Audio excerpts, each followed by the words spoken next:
कि वर्तमान में एक बड़ा राजस्थान के ऊपर बहुत बड़ा संकट चल रहा है। गौ माता का संकट चल रहा है। चंपी जो रोग गौ माता में व्याप्त है, चारों अन्य प्रांतों में भी अब वो फैलने लगा, जिसमें राजस्थान प्रमुख है महाराज जी। 2-3-4 बाड़मेर आदि जिला में ये बहुत ज़्यादा इसका प्रभाव है। तो आज प्रातः काल ही हम विलंब इसलिए आए तो बहुत पहले गए थे आपके, तो प्रातः काल ही हनुमान जी के चरणों में जो भी चूरन चटनी है, हम तो कुछ जानते नहीं, नालायक हैं, धूर्त हैं, गांव के देहाती हैं, अनपढ़ हैं, गवार हैं, लेकिन जो भी है गुरु कृपा से तो अर्जी लगाई। तो उसमें ऐसी अंतर मन में प्रेरणा लगी कि अर्जुन जी महाराज के 12 नामों का यज्ञ करवाकर अगर हवन करवाया जाए तो 3 माह के अंतर्गत इस रोग पर काबू पाया जा सकता है।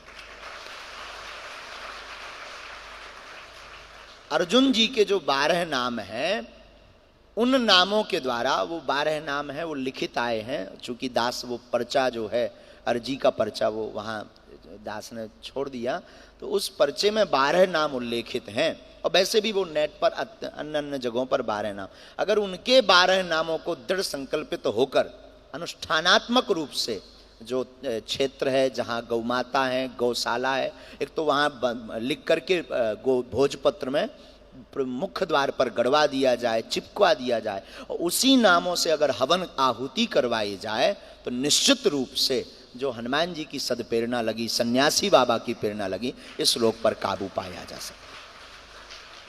और सब प्रार्थना करो कि गौ माता के ऊपर विपत्ति है। विषय यह है कि सरकार अनेक आयोजनों के लिए, कोई विदेश का कोई पीएम आना हो, उनके लिए अनेक प्रकार के खर्चे करती, लाखों करोड़ों। और आज ये दुर्भाग्य है हमारा और आपका दुर्भाग्य है, हम आप चुप हैं। उसका परिणाम ये है कि कितनी गौ माता कष्ट में है, लेकिन कोई भी सरकार आगे आकर कार्य नहीं कर रही। तो हम आपको ही अब गौ माता के लिए गोपाल बनना पड़ेगा और प्रत्येक भक्त को गौ माता की सेवा करनी चाहिए। इसलिए हमने धाम से बालाजी ने, सन्यासी बाबा ने नारा दिया है, गौशाला नहीं हो पाए एक हिंदू एक गाय। गौशाला नहीं हो पाए एक हिंदू एक गाय। और हम निवेदन करेंगे, यहाँ जितने भी राजस्थान के बड़े बड़े महापुरुष विराजमान हैं, धनाढ्य व्यक्ति भी विराजमान हैं, जिन पर लक्ष्मी माँ, कुबेर भगवान की बड़ी कृपा है, हम यही कहेंगे, जिस प्रकार अपने घर में कोई बीमार हो जाता तो आप अपनी संपत्ति दांव पर लगा देते, आपको संपत्ति दांव पर नहीं लगानी, कुछ अंश लेकर उन गौ माता की रख रखाव की व्यवस्था जरूर करो। और सब प्रार्थना करो कि गौ माता के ऊपर जो संकट है ये दूर हो। शायद हनुमान जी को इसीलिए यहाँ भेजना था। महाराज जी के हमें दर्शन लिखे थे पूज्य गोरीलाल कुंज वाले महाराज जी, जो वर्तमान के अद्भुत रसकाचार महापुरुष हैं, जिनके दर्शन मात्र से ही भक्ति दृढ़ होने लगती है।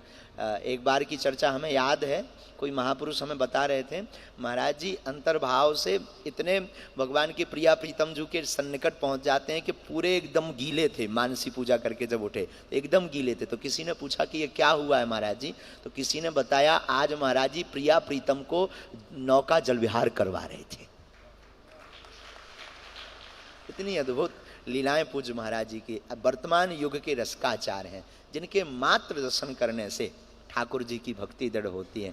ऐसी विभूतियां विराजमान। राजस्थान का ये सौभाग्य है, सीकर जिले का परम सौभाग्य है, और यहाँ जो उपस्थित हैं उनका तो अति सौभाग्य है। तो आओ सब बैठकर गौ माता के लिए हनुमान जी का एक कीर्तन गाकर प्रार्थना करें, फिर हम वाणी को विराम करके चरणों में भगवान के जाएंगे।